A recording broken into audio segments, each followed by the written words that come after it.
entrepreneurs and professionals of Tampa Bay. Welcome to your hour for getting the information, the tools, and the connections for elevating your business. Welcome to Getting the Edge with Kelly Wilson. And here's your host, Kelly Wilson. Welcome to Getting the Edge. I'm your host, Kelly Wilson. Thank you so much for being with us today. Getting the Edge is, we're here with you each and every week. A great opportunity to bring on business owners and community leaders to talk about their products and services and solutions. But our niche is really sharing stories. I'm a firm believer that we can share, or we can learn so much from each other's journey. I feel so fortunate over the years to have had the opportunity to sit down and talk with so many amazing individuals. And it wasn't fair for me to just keep all of that in. I wanted to share and provide platforms to share that information. So Getting the Edge is just that. We're here each and every week to share stories of faith and determination and really just trials and tribulations and everything. Everything is taken to be where we are today. So again, thank you so much for joining us. I know there are a million different shows out there you could be watching, and time is valuable. So I appreciate you spending your time with us. Definitely check out our website, edgebusinessmagazine.com. You can subscribe to our weekly newsletters, and also make sure you subscribe to Edge Business Magazine. Edge, really excited about our next issue of Edge. Edge is just a collaborative effort with different writers in the community and really coming together to provide education, inspiration, information. It's just a great collaborative effort from people in the community writing about the community. Our next issue is based on not-for-profits, and we've chosen 10 amazing not-for-profits in our organization and the individuals that lead them. And the idea is to talk about how these organizations uniquely impact our business community and local economy. We're so excited about this next issue coming up. Hopefully you checked us out on our Facebook page and on the website and our different platforms where we've done some behind the scenes with some of the photo shoots. It's definitely been a great time. So you can make sure you subscribe today and make sure that you get this copy delivered right to your home or office. So looking forward to another fabulous launch party. Our last one in September was just amazing with Mayor Jane Castor which was our first annual celebration of women. So really excited about this next one coming up towards the end of January. So we'll be talking about launch dates here soon as well. So want to do a big thank you to Pilot Bank for being one of our sponsors for the Edge community, as well as Tampa Bay Multimedia with the amazing John Gaston and WeBeam TV. Definitely check out John Gaston's WeBeam TV. If you're looking to do your own show, looking for different ways that you can implement visibility in the new year, definitely reach out to John and his team, and but maybe try out your own getting the Edge style type show. John can come to your office, do things on site. There's a lot of options there, so definitely check them out. Thrilled to be at the Flavor of Tampa Bay market in where are we at? Gandy and West Shore area. It's a great venue spotter if you're looking for different things to do, events and meetings in the new year. Definitely reach out, Flavor of Tampa Bay. So again, thanks so much for being with us today. Really excited about our guest today and getting to know the owner of Bayshore Solutions, Kevin. Pronounce your last name. I've already forgot. Hourigan. No. Hourigan. I said it right. Okay, kind of right. Hourigan. It's when for some reason when I'm supposed to remember something, I can't. I was just joking about that in a different show. Hourigan. Thank you so much for Absolutely. being here. Oregon with an H in front of it. Oregon with an H. Okay, we got it. We're not going to mess that up again. Bayshore Solutions, 24 years almost now, right? Yes, Kelly, yes. Yeah, congratulations. Thank you. I'm excited about 6, so I can only imagine about 24. Yes, it's been an incredible journey, and I couldn't echo more about you talking about having the opportunity to learn through others' experiences. I don't think I'd be speaking here to you and your audience today if it wasn't from learning from others' experiences. In 24 years of Bayshore Solutions being out there, I've read a lot of books. I subscribe to a lot of magazines like your own and things of that nature, and they're definitely inspirational, they're educational, but I think sometimes the messages you hear through the experience of others maybe resonate the best with me. And whether it be encouragement, belief it can be done, how to, beating the odds, whatever it may be, it's definitely been one of the things that I've taken to heart and many years ago, I joined this group called YPO, and it stands for Young Presidents Organization. And I'm not going to get their tagline 100% correct here, but the essence of it I'm going to get.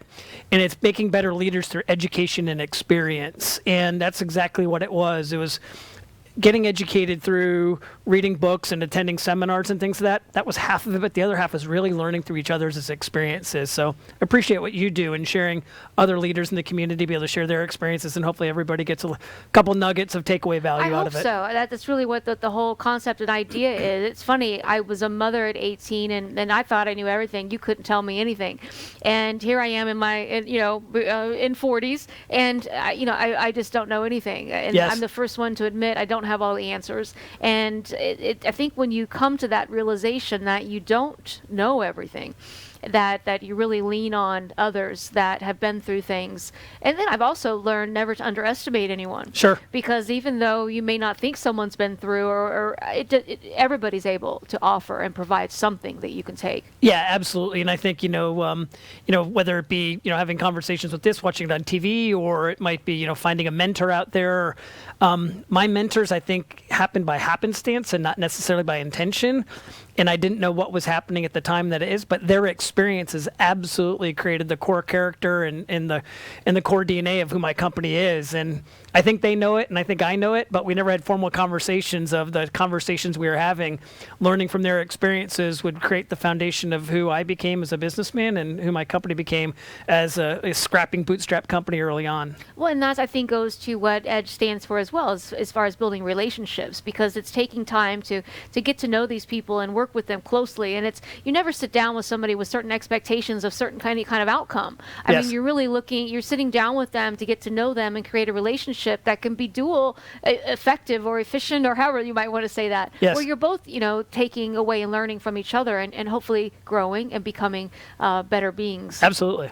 So Absolutely. Anyway, so Kevin Hourigan, great. Tell us a little bit about Bayshore Solutions in 24 years. Sure, absolutely. So Bayshore Solutions, we started in January of 1996. It'll be 24 years next month. Wow. And our company started as really a division of a company that was already in existence that I had with a couple of friends. And in that company, we would be what we maybe would call an IT integration company, or today maybe known as a managed services company. But we would go into local businesses in the Tampa Bay community, and we would be their outsourced IT department. We serviced their workstations, their printers, and for the millennials who out there who might not know this, servers used to be located at the office and not in the cloud, and so we managed all the infrastructure of the company. I thought about that. You're Yes, right. yeah, things changed. And one of our employees who was working on the workstations and stuff of that nature at our clients asked if he could build our first website ever. And we said, sure, go ahead. It was in 1995, and he built the website. And when he was done, he was really proud of his work, and it was great. But he brought the concept to us, can I ask our clients if we can build them a website? And it wasn't anything strategic to our IT company, but you could see it's what his passion was. And you could see no was not the answer he was seeking, and it wasn't going to go over well. So it was one of those, hey, let's see, let's run it by a couple of friends and family clients first and see what happens. And so, I tell a story, Kelly, that we knocked on 100 of our clients' doors, and they came back with two answers. The first was, what is a website? Or the second was, we'll never need one of those. And eventually, one of those friends and family clients said yes. So what year was that? 1996, January of 1996. And so in 1996, we still didn't think we're on AOL or America Online, however you know it. We're on version 1. Most people are just learning about the internet by their mailbox because they're getting a CD-ROM, or embarrassingly to my age, a 3.5-inch floppy disk that was introducing them to the internet with 50 free hours from America Online. And so my company was a very early adopter into this space, not necessarily by design. It was by the experience of someone else that invited the idea or the opportunity, and somewhat to appease their interests, but also to maybe open up a door that could be something beneficial to our clients, is the origin of how our company started. Less than 2 years later, we weren't in the IT integration space whatsoever anymore. And so that was a huge transformation or pivot with no intention of that ever being what the opportunity or outcome would be. And one of the things, in fact, I just wrote down as we're thinking is, one of the things I really admire is 24 years Sure. and being to where you are today. And how often must you have had to pivot, Sure. or be adapting or be open to change in order to continue going forward? So that's right. I say that, so when we got started in January of 1996, companies didn't have websites then. We were building their first website ever, and many were saying they weren't going to need one or they didn't know what one was. 3 years later, we had 30 employees, and people knew that they needed one. 4 years later, we had over 200 employees, and this thing called the dotcom bubble was swelling up. 5.5 years later, we had 12 employees because the dotcom bubble had burst. So say that again. So you went to how many? We started with 3. Okay. 3 years later, we had 30. 4.5 years later, we had over 200. And at a 5.5 year mark, we were down to about 12 employees. The dot-com bubble swelled. Everybody needed a website, and they needed it yesterday, and they're willing to pay a lot of money, someone else's money, because it was all venture capital backed, and our company grew like crazy. We ended up going from 1 office here in the Tampa market to 5 offices in the U.S., 1 outside the United States, and we grew quickly. When we first built that first website, it was $500. 3 years later, it was $7,500. 4.5 years later, it was over $216,000. And then the dot-com bubble burst, and I didn't have any customers anymore because 90% of the clients I had were venture capital backed, and their funding got pulled away. And the original clients that I got to keep were those ones that originally paid $500 or $7,500. Right. But those who had paid $216,000, most of them never got a finished product because they never got the completion of their financing. And that great idea of the dot-com bubble and the fun that we had, we quickly had to pivot. And we had to change. You came through that on the other side, and you were able to then, figure out what you needed to do. You're one of those that survived through that. 2%. Only 2% of the industry survived. Oh my! I didn't realize that. Yep. So, I think you talk about pivot and learning from experience and all that stuff. If I didn't have mentors, I might not have been able to pivot. If I didn't have a team of, find out my team of committed people who realized that what we all thought we were going to get went down the drain to no one's fault. But we had to wake up and not be waiting for that drain to fill back up again, and the opportunity to be there, it was gone. And many weren't willing to accept it, and a few were. And, finding the core group of people who realized that we missed our turn.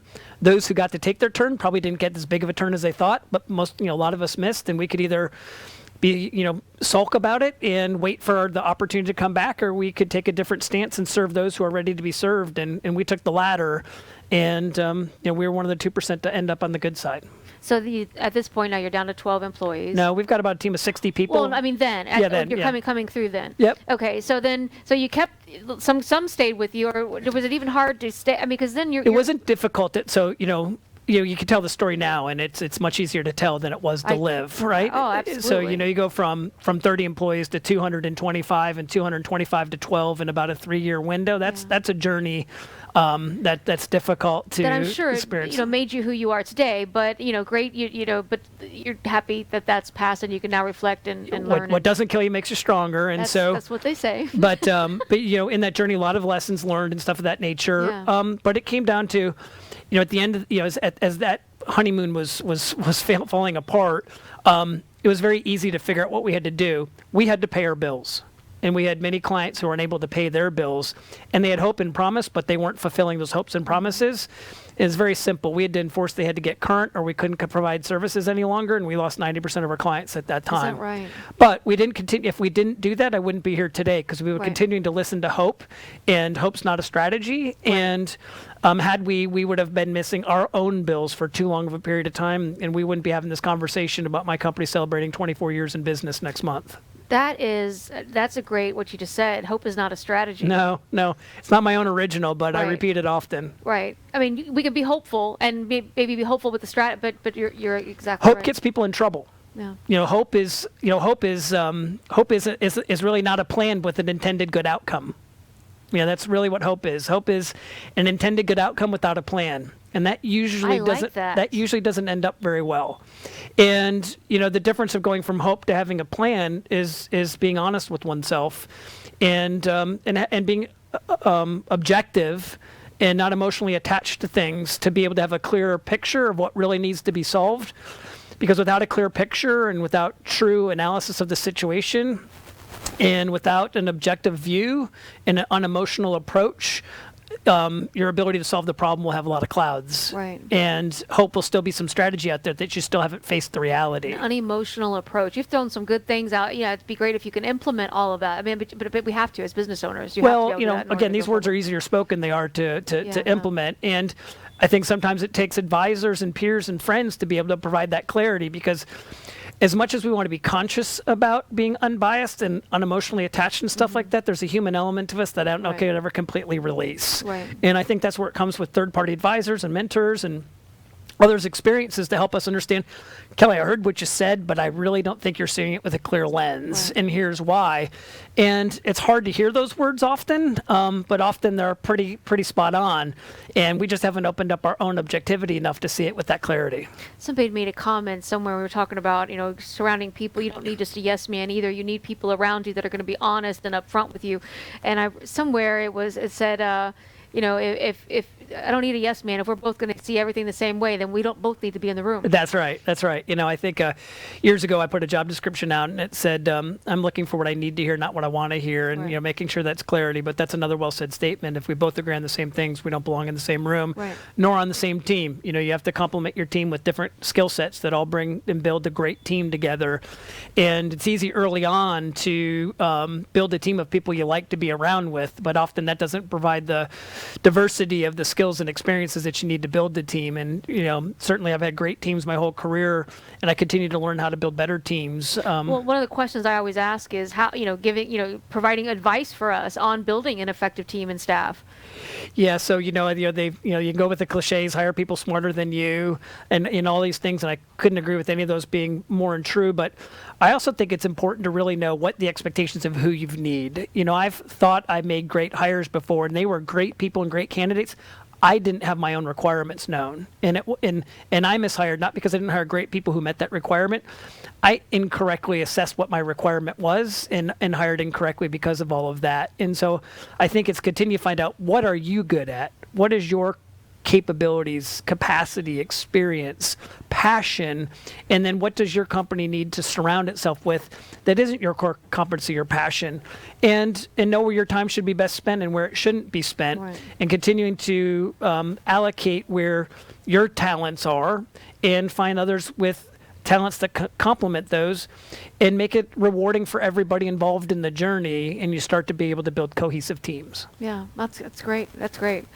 So going back to at when you had to pivot, and then so then like what was your strategy at that point with the 10% of the client base that you kept? Yeah, and I'm smiling because I'm embarrassed at just what it was. But I had a team of 12 people, and I shared with them our strategy is survival. Right. Yeah. Right now, we're in an industry that they're calling the dotcom bomb and the dotcom blowout and all kinds of things, and in our strategy right now is survival. We have to find clients that we can provide a service that they can pay for, want to pay for, and can pay for, and be able to figure out where our industry is going, because it's not going back to where a website costs $216,000.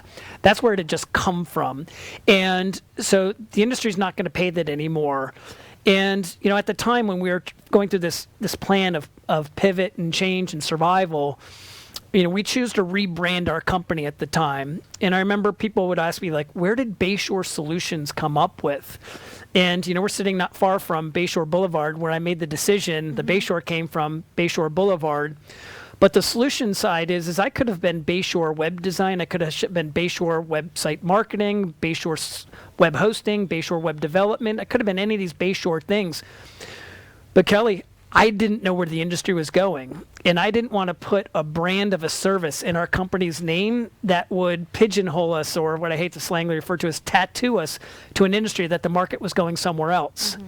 So the part of solutions was just an agnostic way of saying, we can provide a solution that doesn't have to have a title of a service in it, because I'm not sure if I pick the title of service right now, that's really where the market's going to be.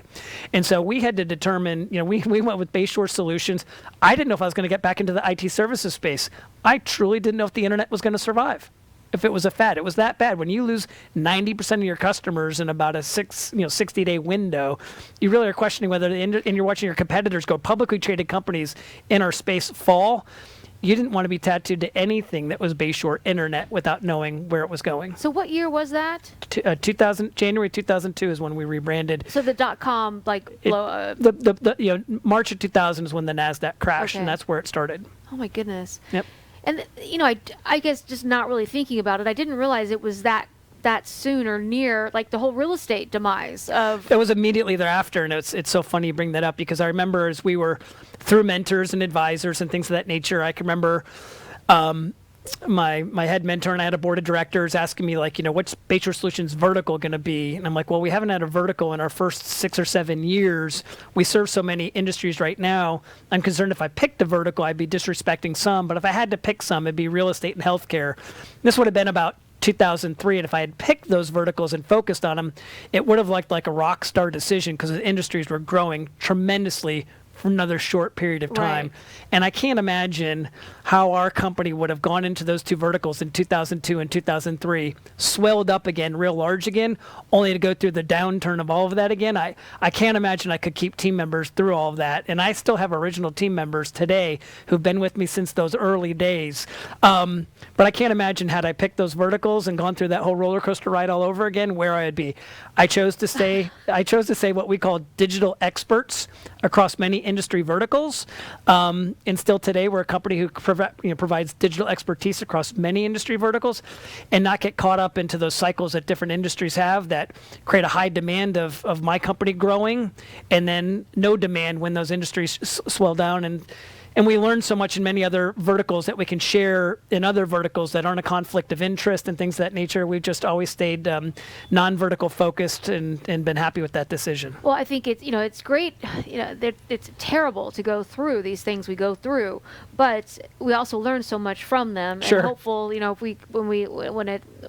if indeed we experienced anything like that again, we would do things a little differently, or learn from that. So yeah. But yeah, having to go through that twice would have been No, it would. Massive. Yeah, and in a short period of time too. So, I think, fortunately we didn't pick that route. We didn't have to go through that, and our companies continued to grow every year thereafter. And so, some of those decisions have created the foundation of where we haven't put ourselves in those type of risky situations. Yeah, and you mentioned, how many employees do you have now? Team of 60 people. 60, and you're often near where is your office located? So today we're we're in the Amscott Financial Building in West Shore area. We've got about 45 employees here in Tampa, and we've got 15 out in Denver, Colorado. And what is we talked about verticals like with Bayshore Solutions, what main solutions do you provide? Sure, great question, Kelly. So Bayshore Solutions helps our customers grow, and it's what we refer to as end-to-end digital solutions. And on the front end of that digital solution was making sure they have the right website that's going to convert consumers to action. And so it's having the right content and the right graphic approach and the right software tools implemented, and that would be the front end of what we do. And on the second half of the end, what we would do would be all the marketing services around search engine optimization, pay-per-click management, social media management, email marketing, marketing automation, and the integration of the copywriting and the content and the web development and the SEO and the paid search and the social media and the email marketing and marketing automation. All of that managed by one company that's got a proven track record seems to bring pretty significant growth to our customers who maybe have come from another experience where they had a great creative company, maybe a great software development company and a great advertising agency. But because those companies had never worked together before, they didn't have great results. And so it's refreshing for some of them to make a change to an integrated all-in digital agency who has a methodology of providing all of the services under one roof. And there's so many different options. I mean, there's so many. Like you mentioned pay-per-click or the geofencing. I mean, there's just so many options that unless you are in that realm, you would not even know that they exist. And it's interesting sometimes when I would talk to tech-oriented individuals that and talk about solutions. Sometimes when we're not thinking that way, my brain doesn't work that way. So Sure. I don't even realize it's a solution or that there is an option, to make something simplified or more effective. If you don't know what you don't know. So until you really sit down with someone that does. Right. And that's the opportunity. I think the companies who are trying to take the most market share recognize they need to do something better and above their competition, and they're not going to be able to take that market share. And so they seek for, experts who have the experience of being able to create lift over and above the marketplace. And, fortunately our company gets selected pretty frequently to be able to partner with our clients to be able to provide that experience. Well, and I like that one of, when we had talked, you'd mentioned as far as working with your clients and really creating, a through growth and change and being able to really be, adapt, to help them adapt and Sure. pivot their solution, the solution pivots as needed for their business. Well, and it's more, I think that, everyone, always hopes for the magic pill or the silver bullet or whatever you want to call it. But now that our company has taken on the name Solutions for the reasons I mentioned earlier, not wanting to pick a particular service area, it really fits today because we don't have any products that we offer. Every solution is unique to every single customer. And so unbeknownst when we came up with that brand 18 years ago or whatever it was, that it'd be so beneficial to how we actually approach our clients today. But they have their industry knowledge about their particular vertical, but are looking for a partner with a digital experience. And when you brainstorm together on looking to see how you could leverage their expertise and our expertise, and that's where kind of the solutions brew out. But every single engagement with our customers is a unique solution looking to figure out where that edge, pun intended on your magazine, but where that edge could be and how we could cost effectively and successfully be able to take advantage of finding an edge or two. And each one of those incremental adjustments that we can make for our customers can create some pretty significant growth. With digital marketing, it's traditional marketing, I guess, and then you look at that, and then whether it's billboards, right, or Right. TV commercials, or maybe even print ads from where print was years ago with catalogs, or Yes. that. But now you have this digital marketing, which the options and opportunities, it's just endless. It Sure. really does seem that way. Yes. And it's as far as deciding what platforms and what to do, and then obviously a lot of it is dependent on who you're trying to target. Absolutely. Right. Yep. But just some of the options and opportunities that are there that obviously we didn't have Right. so many years ago. I think it's never been more complicated to be a marketer because there are so many different channels. And I think in the way of the digital revolution too, you have more educated clients than you've ever had before, and that creates a lot of conversation and a lot of pressure. There's a lot of pressure, and traditional marketing can still work. Digital marketing, it's where does the audience spend Right, its time right. researching a product or service it's trying to buy, and how do you get the messaging in there at the appropriate timing and at the appropriate costs that can create cost-effective lift for your client. And it hasn't changed. Marketing hasn't changed. The fundamentals of marketing haven't changed. The locations of where we go seek to find those answers changes every day. I say in the digital space, a year in my industry could be the equivalent of a decade in many others. And Yeah. so it's just constantly trying to stay advised of where the marketplace is performing to be able to provide those opportunities for our clients. But now you really don't have to try to guess where these people are that you're No. trying to target. With all of the information out there that's available, I mean, you can so precisely Absolutely. now target. I was talking to someone the other day, we were talking about geofencing or Yes. retargeting. Geofencing, I'm trying to remember which one it was, but they were like, oh, well, if it's a gym and you can target other people in gyms. And Yes. as soon as they walk into that gym, because we're all carrying these smartphones, Right. you're able then to that's just amazing. One thing that just drives me crazy though is every time that you go onto something and then you search, right, then now I'm going to go to Facebook or I'm going to Right. go somewhere else, and then it's right there, and Yes. it's right there, Yeah. and it's just Successful advertising, though. right. I bet it is. It's yeah. very successful.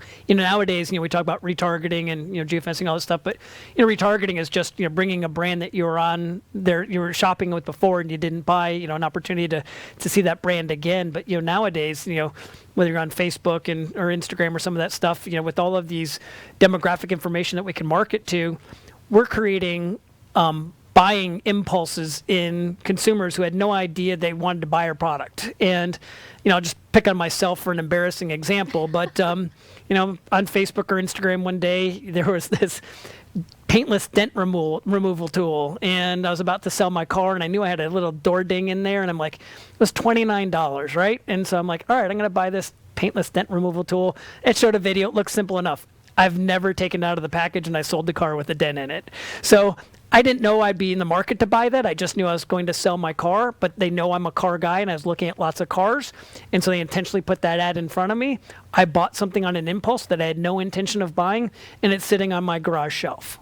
Interesting. And we're finding many consumers today, as they're browsing the internet, are being thrown this clickbait hesitate to buy a product that they had no expectation they would ever buy.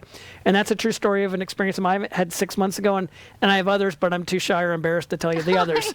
But That's always sharing. Yeah, but it's it's just true. But advertising's gotten that pinpointed, that effective to understand the demographic that now we're buying stuff we had no intention we would ever buy on an impulse. Yeah, it's a little scary too. The just how all of our information and habits and just everything, Well, and it's out there, and then sometimes things happen, and exposure happens, Facebook, whatever it might be, and some of that demographic information is pulled back, and you don't have access to it anymore. And so, we're learning to see what the privacy rights and policies and all these types of things are. But we're seeing the advertising community starving for all of this data, and then we're seeing the consumers feeling that that's a little bit of Big Brother or privacy breach or whatever that may be, and some restrictions. And so, the industry is still trying to determine out what the right level of access and data is to be able to meet demands of advertisers and what those brands want to get as the advertising dollars versus the privacy of those whose data is being shared. Yeah, as a media company, we get emails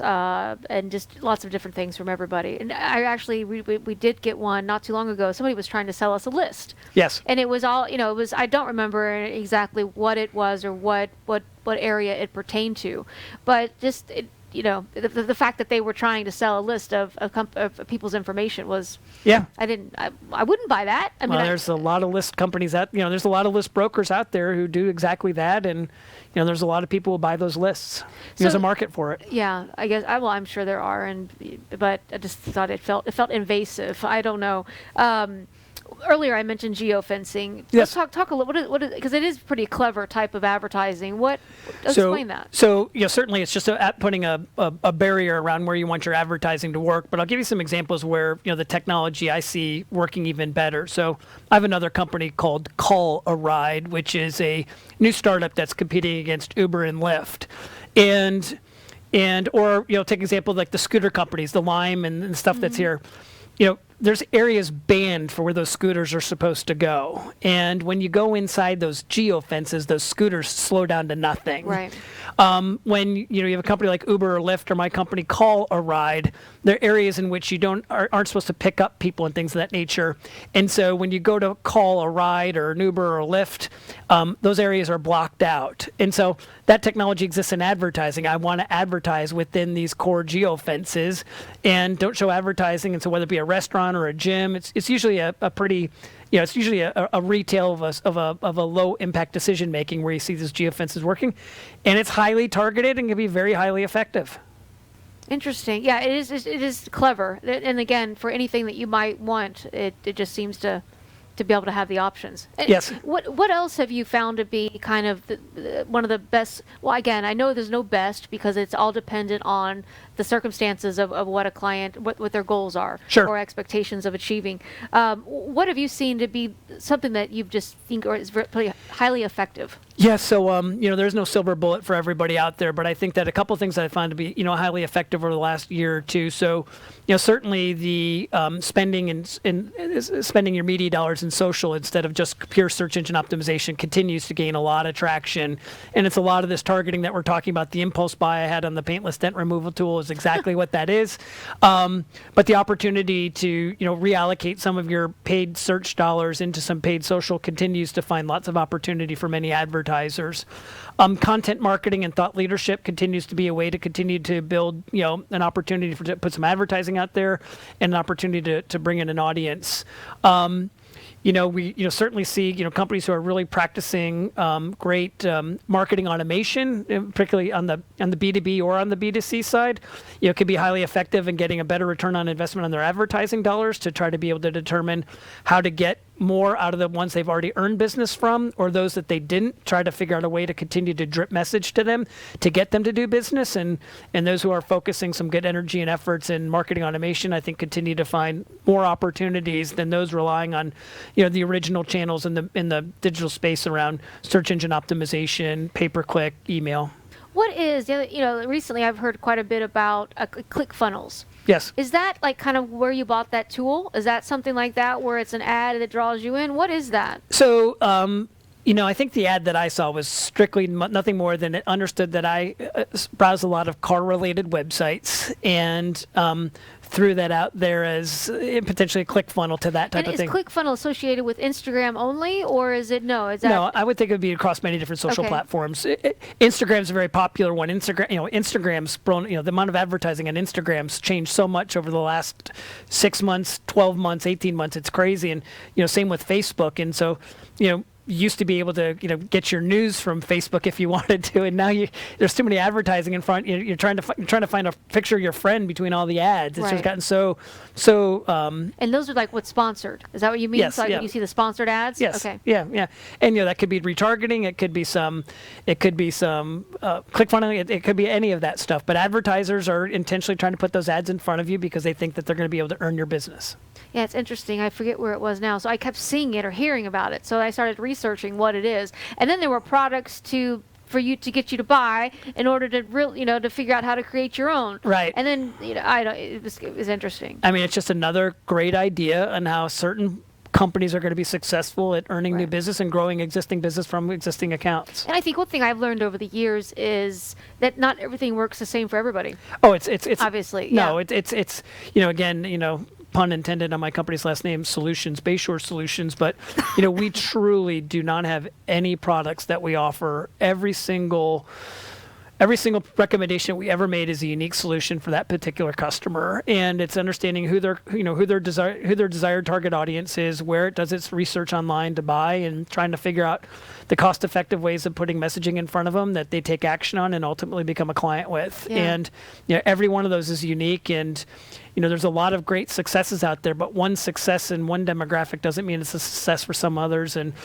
but it can also work. Some things I might learn in financial services, you never think might work in healthcare, but sometimes you find some complementary things that it's not a conflict of interest to learn these things over here and bring it over to some other vertical marketplace. And so, it's just fun to be able to do all that advertising and analyze the effectiveness and continue to be able to figure out what the best solutions are. Well, I spent my former life in real estate and sold real estate for over a decade, 14, 15 years. But in that, when I first started, I would watch how other agents were doing it. And this is in the later 90s. Yes. But I'm watching how other people are doing things, and I'm trying to implement those. Right. But they didn't work for me. And I often thought, why, similar listings or similar this, but one process or method did not necessarily work the same. And it's interesting, through trial and error, you figure out what works. Now, it's a completely different world. Sure. Because now there are so many different options, but through that process, it taught me, just of different ways and just, I guess, to be open to ideas. And well, I think sometimes people underestimate the power of someone's brand too. So, I think of an example like you were just sharing in the real estate space, and someone who's doing really, really well and trying to emulate what they were doing. Those who already have a great, strong brand, typically get better results from all the marketing they do because they have a strong brand. And those who don't, have to work harder and try harder because they don't have that brand trust yet. And so, so they got to develop that brand trust too, and then they'll start to have effective results too. And I think unfortunately sometimes they abandon the journey because they don't think it's going to work for them, and they just haven't put in the time necessary to get that brand trust out there. Patience. And it does. And there's some old saying in advertising, if someone's in the market to buy your product or service, they need to see the advertising 7 times, but if they're not, they need to see it 26 times. Many brands run out of patience long before they get to 26 impressions. Interesting. That's a good way to think about it. Yep. So it takes a commitment, and it's tough. It's tough to be able to make that commitment. I just left a conference in Cleveland back at September, and this is probably my revelation for the year, and I'm still having a hard time swallowing it, but it said in content marketing or thought leadership, where you may be blogging or posting through social media or having webinars or podcasts or what we're doing here today, maybe we consider it a form of thought leadership, that the return on investment for thought leadership campaigns is a minimum of 18 months. And Kelly, I can't think of, I heard it that day. That was in the keynote address of the Content Marketing Conference, which is held in Cleveland in September every year. And I've never, ever sat in front of a customer before or a CFO and told them that their investment in content marketing is a minimum of an 18-month journey. And I'm still struggling to be able to figure out it maybe actually be what the truth is, but it'd be so hard for me to want to sign up for that 18-month journey. And I think fruit can be found long before then. But it was interesting to go to this conference with over 4,000 attendees in the keynote to hear, you better be sharing with your customers, or if you're working for a brand and you're content marketing for it, you better go tell your CFO that what they're about to get engaged in won't convert to return on investment for 18 more months. And as far as from a company, from that standpoint, we talk about content marketing, like what all would that detail? So a lot of times it'd be creating blogs for search engine optimization perspective, social media content, could be hosting webinars, could be podcasting. Oh, okay, kind of email marketing. So gotcha. It'd be leaders within the organization publishing things about the industry that would be considered thought leadership to others who are considering buying products or services from them. Now, is that for new businesses, or that could be for already established brands? I think that's for any brand out there that wants to get into content marketing, whether it be a fresh startup or be a brand that's already established. It was a generic statement, but makes you think. It makes you think. Right. And that's a long time. Right. Yeah, it is. Well, Kevin, where are you originally from? I was born in Buffalo, New York. Okay. Lived there until I was 8 years old. My family moved not far away to a community called Erie, Pennsylvania. Okay. I lived there till I was 18, and then moved to Florida to go to USF. So you came specifically to go to USF? My family was relocating to Florida at the time, okay. and my parents thought it was important that I go to school in the same state that they were moving to. And so I came kicking and screaming. But glad I got here, and never have gone back. I've never lived anywhere else but Tampa Bay since I came here. Oh wow! I think I hear that story a lot. They came to go to, they moved to go to school, and it's even, and then many stories I hear that once you're here to go to school, your family soon follows. Yes, because they don't want to stay north either. They want to come. And my parents eventually went back, and now they're snowbirds back and forth. But I'm very thankful that I had an opportunity to get here. I don't think I'd be, the CEO of a 60-person digital advertising agency, if I didn't have a chance to explore, coming to Tampa Bay and things of that nature. Did you always want to own your own business? No, the funny story, and this show was on TV last night, but I went to school to be a dentist. And is that right? Yeah, and the Rudolph special, Herbie wanted to be a dentist, was on last night. So, my original intentions was to go to school, and I think when I got there, there was a high concentration of dentists in the marketplace already, and medicine was advancing pretty quickly. So there was a forecast that potentially there wouldn't be such a demand, and so that created a shift in education. But it didn't turn out so bad.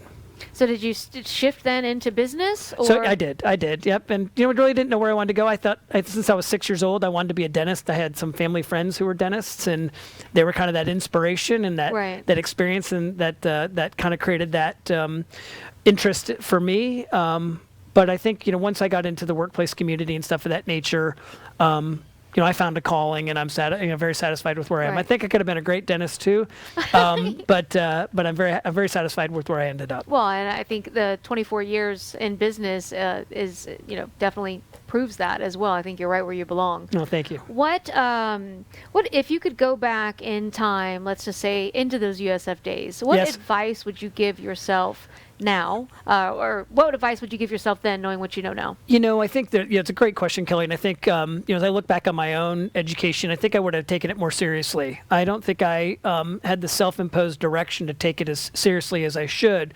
And it's interesting. I've raised two boys, and one's 23 and he's a year out of school, and one's a senior at Florida State right now.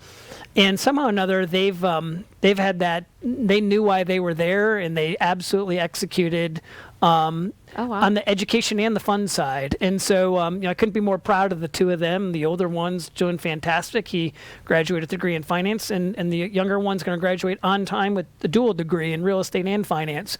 But that's a journey. They created their own goals, and they created their own plans to get there. And if I could look back and advise myself, it'd be, I think when I realized I wasn't going to become a dentist, I think I became a little bit adrift and didn't take school so seriously because I wasn't ready to face the consequences of not knowing what I really wanted to do.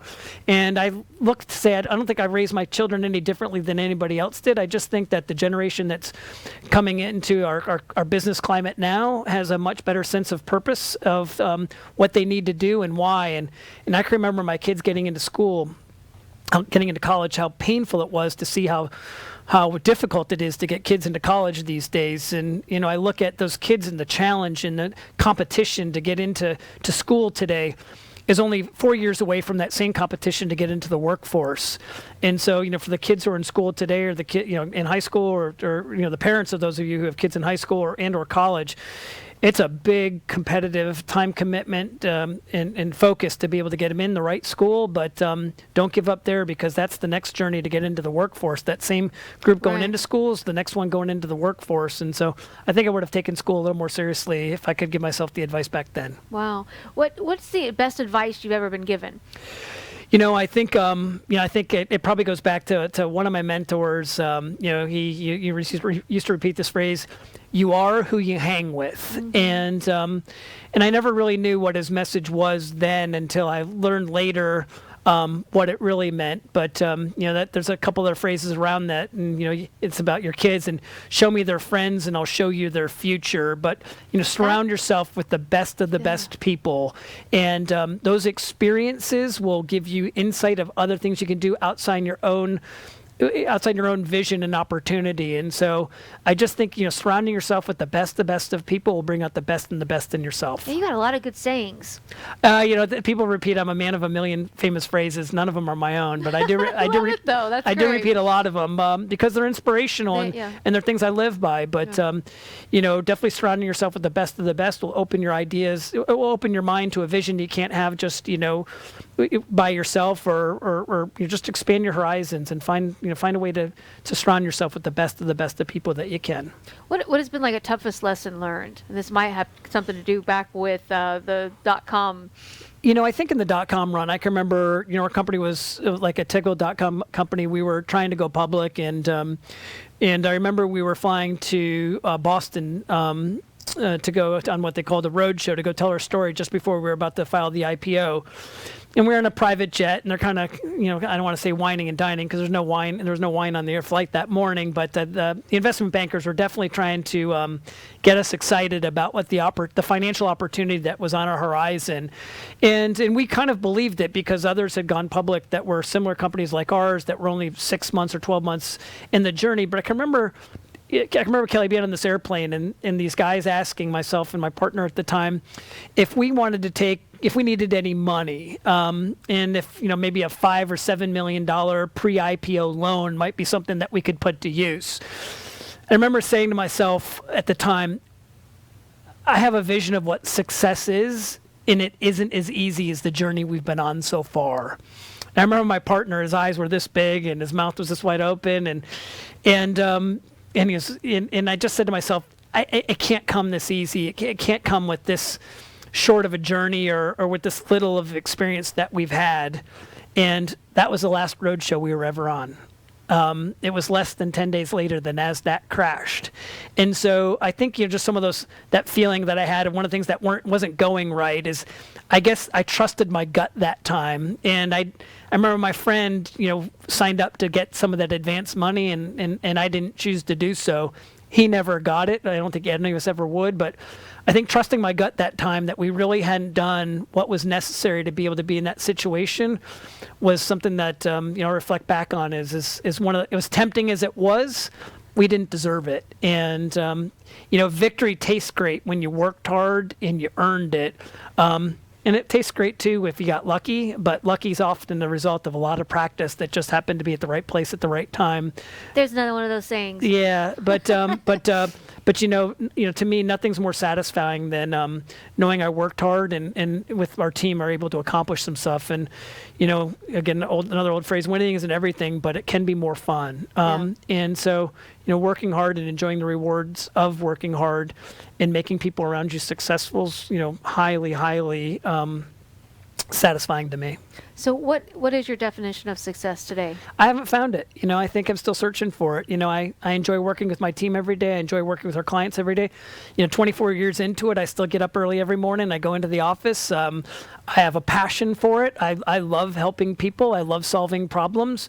I love how smart our team is, and I love how committed our clients are to helping them accomplish their company's goals. And I love being part of a team that likes to dig deep and try to figure out how how to create strategies and help be part of the team to execute those and celebrate on the good days and roll up the sleeves and dig deep into the trenches on the tough ones. Yeah, it sounds like you have a great team too. You Absolutely. talk about your team often, and Unbelievable. I think creating that atmosphere that you go into every day with the others that are there is all part of it as well. Yeah, I tell them, sometimes, as we're having, interactions with our clients and they sometimes wonder what their role is. And I always tell them, your job's 80% of the time, but I'll be there on 10% of the really good days and 10% of the really bad. And so, it's just fun learning from them and sharing my experiences, but also learning, their strong expertise in the different disciplines of what we do in the digital advertising space. I still love to learn every day, and I do. What, you mentioned a partner earlier. What are your views on business partnerships? I would certainly do it all again. I've had the good fortune of being able to buy out the majority of my partners who I don't think we shared the same vision over time. And not sharing the same vision doesn't have to mean that people are bad people. Relationships change. We see it in marriage and divorce, and we see it in businesses. And you can go in with good intentions, but while it's okay for them not to work out, it's pretty important of how to structure them up front too. And I think a lot of the learning lessons I gave a lot of equity away very early on when it wasn't worth anything, and that equity's been expensive later in life. I've been able to buy a lot of it back, but don't underestimate what the value of your stock is when you're giving away partnerships and things of that nature, and understand if there's a disagreement down the road, how you're going to mutually work it out together. And fortunately, I've been able to do that with the partners that I had. They were difficult conversations. None of them were fun, but at the end of the day, I'm okay with where they're at. But I learned and structured future ones differently. And I watched so many of my peers, having such adversary with their partners, and they don't have a defined way in how to get rid of that adversary. So they live with that adversary. I can't imagine and working as hard as we do to build what we do, and then to be. To have that adversary, right. So that definitely would take the motivation. My approach coming to work every day would be different than it is today if I was working in an adversarial relationship. Right. And so structuring those things right, and they don't all work out, and that's okay. But structure it so if it doesn't work out, that getting out of it isn't something super adversarial. Someone's going to own the business and someone's not, and find a fair resolution on how to address it if that would ever happen. Yeah, it's interesting. You mentioned earlier about, giving away equity and realizing kind of what your value is and how it might have been cheap back then. Yes. But it's not. But obviously, you had to do it for a reason, or certainly. There's certain you've got to make sure that you can get to that end point, right? Yes. So what tips would you provide to people watching I think just in my experience of going from bootstrap into 24 years later. In the beginning, we don't have much capital. We're struggling. We're bootstrapped, right? And so we give away what we have. And I think it's something that you have to do with small businesses. We don't necessarily have the salaries to compete with some larger companies. So we give away lofty titles to people to give them an incentive to work hard. And that's fine. You end up creating chief operating officers and chief information officers and chief marketing officers who maybe have never had that title before, but it gives them the inspiration and motivation to work harder because you don't have the capital to be able to reward them financially like a bigger company would. I think you end up giving equity away and stuff of that nature. Just understand if they're not going to be part of your organization long term, how they don't keep that. But I think in the part of the bootstrapping side, those are things that you might have to provide, or you might not be able to get the best talent out there.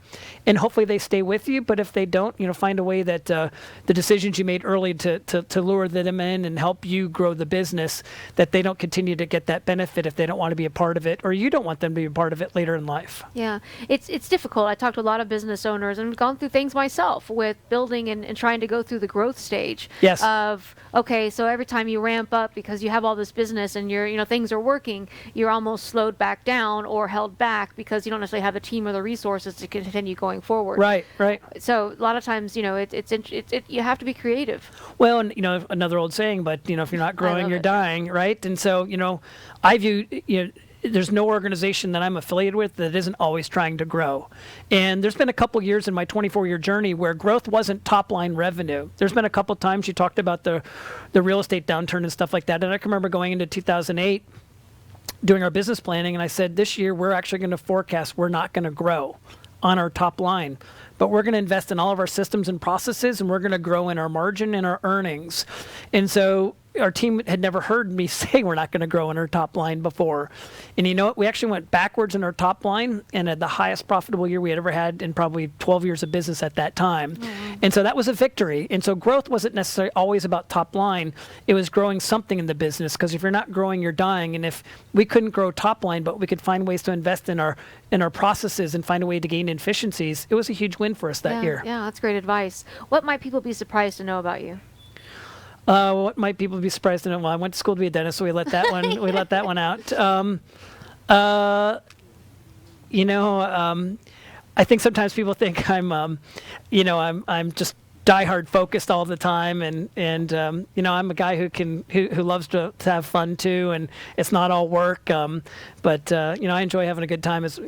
I enjoy being dedicated to everything I do, and work and fun, but it's not just all work. Yeah, well, it's definitely been a pleasure talking with you and getting to know you, and I think I would agree. And you have so much passion, and I love all the sayings, because I'm always messing them up most of the time on the quotes that I like so much. But it's it's nice to be around like-minded individuals that kind of think the same. And anyway, thank you so much for being on the show. Yeah, Kelly, thank you for the opportunity. I appreciate it. Thank you. Definitely check out Bayshore Solutions for more information on Kevin and his team that we talked about. Again, congratulations on 24 years. Thank you. That's amazing. We look forward to celebrating. Yes, definitely. Thank you so much for being with us today and checking out Edge, Getting the Edge, and Edge. Definitely go to our website, edgebusinessmagazine.com. Subscribe to the magazine. You can subscribe to our newsletters. We welcome you to get involved and get some additional information. You can email us at info@edgebusinessmagazine.com. We'd love to hear from you. So again, I know you could be anywhere else doing anything else, and we're so happy that you're here with us today. So again, thank you so much for being with us, and until next time, never stop dreaming.